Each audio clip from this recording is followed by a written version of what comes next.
Yun, peace, magandang umaga. Ayan, no? Kasama natin si Utol ngayon para mag-jogging. Mukhang sinapian siya ngayon ng kasipagan. Sana maaraw-araw namin to at nagtuloy-tuloy na. Pansin nyo, medyo madilim pa. Ang aga kasi namin nag-alarm, alas 5. So ayan, mag-brisk walking muna tayo nga pakalayo para mabanat-banat yung mga kalamnan natin.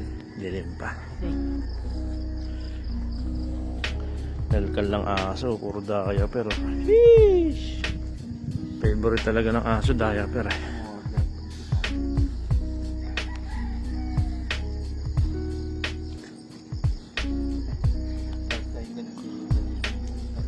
Sarap talaga maglakad-lakad dito or jogging mga pis. Walang sasakyan, kaunti lang tao. Alright. Wow, rainbow. Wait na, wala.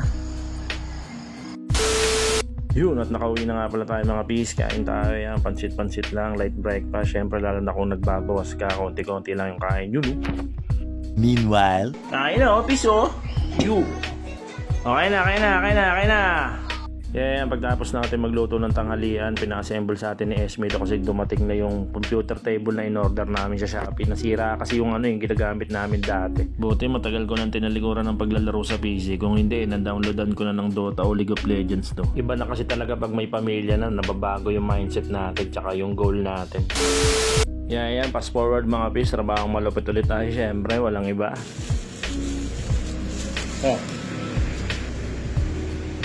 Yun, at sasaglit tayo sa Sihuko family. Shoutout sa inyo.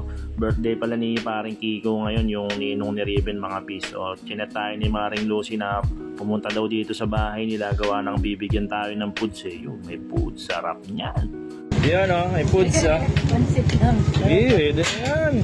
Thank you. Okay lang yan. Thank you, ate. Okay.